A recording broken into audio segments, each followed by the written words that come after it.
Price Lord. இயேசுவின் நாமத்தினால daily மன்னாகிற கர்த்தருடைய வசனத்தை தியானிக்கும்படி உங்களை நான் அன்போடு வரவேற்கிறேன். இன்றைக்கு கர்த்தருடைய வசனத்தை ஏசாயா 46வது அதிகாரம் 4வது வசனத்தை தியானிக்க போகிறோம். உங்கள் முதிர் வயது வரைக்கும் நான் அப்படி செய்வேன், நரை வயது மட்டும் நான் உங்களை தாங்குவேன். நான் அப்படி செய்து வந்தேன், இனிமேலும் நான் ஏந்துவேன், நான் சுமப்பேன், தப்புவிப்பேன் என்பதாக கர்த்தராகிய தேவன் சொல்லுகிறார். இன்றைக்கு கர்த்தர் உங்களை நோக்கி சொல்றாரு வாக்குத்தத்தமாக, நான் இதுவரைக்கும் அப்படிதான் செஞ்சேன். என்ன செஞ்சேன்? உன்னை நான் தாங்கினேன், ஏந்தினேன், தப்புவிப்பேன். இனிமேலும் நான் உன்னை தாங்குவேன், ஏந்துவேன், தப்புவிப்பேன். எது வரைக்கும் கேட்குறீங்களா? உன் முதிர் வயது வரைக்கும், உங்களுக்கு நிறைய வெள்ள முடி வர வரைக்கும், உங்கள் பலனெல்லாம், இந்த சரீரத்தில் இருக்கிற பலனெல்லாம் போகிற வரைக்கும், நீங்கள் பரலோக ராஜ்யத்துக்கு போகிற வரைக்கும் கர்த்தர் சொல்கிறாரு, நான் உன்னை தாங்குவேன், ஏந்துவேன், சுமப்பேன்.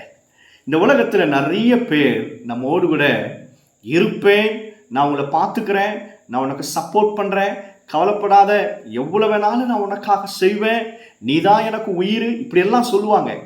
ஆனால் அவங்க எல்லாம் மறைந்து போயிடுவாங்க. ஏன்னா they are just a human beings. After all, அவர்கள் மனிதர்கள். அவங்களால ஒரு அளவுக்கு தான் செய்ய முடியும். சில பேர் நடுவுலே நம்மளை ஏமாத்திட்டு போயிடுவாங்க. இதெல்லாவற்றை பார்க்கல கர்த்தர் சொல்றாரு, நான் உன்னை தாங்குவேன், ஏந்துவேன், நான் உன்னை தப்புவிப்பேன். எப்பத்திலிருந்து செஞ்சேன்? இந்த வேத வசனத்தில் முந்தின 3ஆம் வசனத்தில் வாசிக்கிறார்.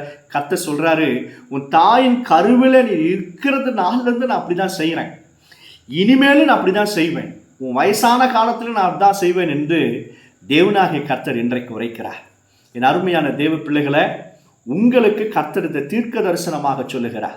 நீங்கள் போய்கொண்டிருக்கிற பாதைகள், உங்கள் சூழ்நிலைகள், யாருமே இல்லை பிரதே, நான் தனியாக இருக்கிறேன்னு சொல்லிடாதீங்க. உங்களை ஏந்துவதற்கும் தாங்குவதற்கும் எல்லா தீமையான காரியங்களும் உங்களை தப்புவிக்கும்படியாக கர்த்தர் உங்களோடு கூட இருக்கிறார். மோசேயை குறித்து வேதத்தில் வாசிக்கிறோம்.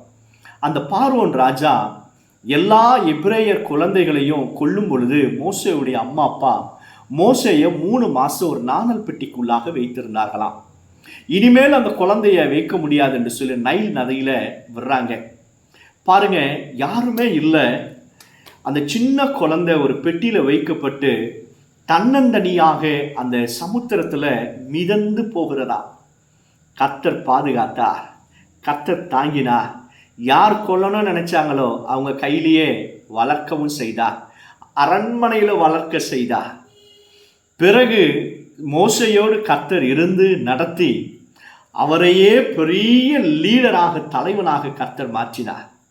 உங்களுக்கும் கர்த்தர் அப்படிதான் செய்ய போகிறார். உங்களை கொல்லுவேன், உங்களுக்கு விரோதமாக நிற்கிறான் பார்த்தீங்களா, அவனுக்கு முன்னாடியே கர்த்தர் உன்னை வளர்த்தி, உன்னை உயர்த்தி, உன்னை தாங்குகிறவர், ஏந்துகிறவர், உங்களை நடத்துகிறவர் இயேசு என்பதை வெளிப்படுத்த போகிறார். நம்ம என்ன செய்யணும் அப்படின்னா, 3ஆம் வசனத்தில் இதை நாங்கள் வாசிக்கிறோம். எனக்கு செவி கொடுங்கள் என்று கர்த்தர் சொல்லுகிறார். மனுஷனுக்கு செவி கொடுத்தது போதும், உலகத்துக்கெல்லாம் செவி கொடுத்ததெல்லாம் போதும், உங்களுடைய இஷ்டத்துக்கெல்லாம் செவி கொடுத்ததெல்லாம் போதும். இனி ஏசப்பாவுடைய சொல்கிற பேச்சை கேளுங்க. அவர் என்ன சொல்கிறாருன்னு சொல்லி செவி கொடுத்து அதை செஞ்சீங்கன்னா போதும். கர்த்தர் எல்லாம் உங்கள் வேலையில், உங்கள் குடும்ப வாழ்க்கையில், உங்களுடைய சுகவீனத்தில், எல்லா ஊழியத்தில், எல்லாவற்றிலையும் அவர் உங்களை தாங்குவார், ஏந்துவார், சுமப்பார். சோமல்லாமா. பரலோக பிதாவே, இந்த வசனத்தை கேட்குற ஒவ்வொரு பிள்ளைகளையும் ஆசீர்வதிங்க. இன்றைக்கும் உங்களுடைய பிள்ளைகளோடு சொன்ன இந்த வசனத்தை உறுதிப்படுத்தி எல்லாரும் உள்ளே இந்த தனிமையை எடுத்து போட்டு அவர்களை பலப்படுத்துங்கப்பா. உங்கள் நாமத்தை மாத்திரம் மகிமைப்படுத்தும். இயேசு மூலம் ஜெபிக்கிறோம் பிதாவே. ஆமென், ஆமென். God bless you. God bless you all.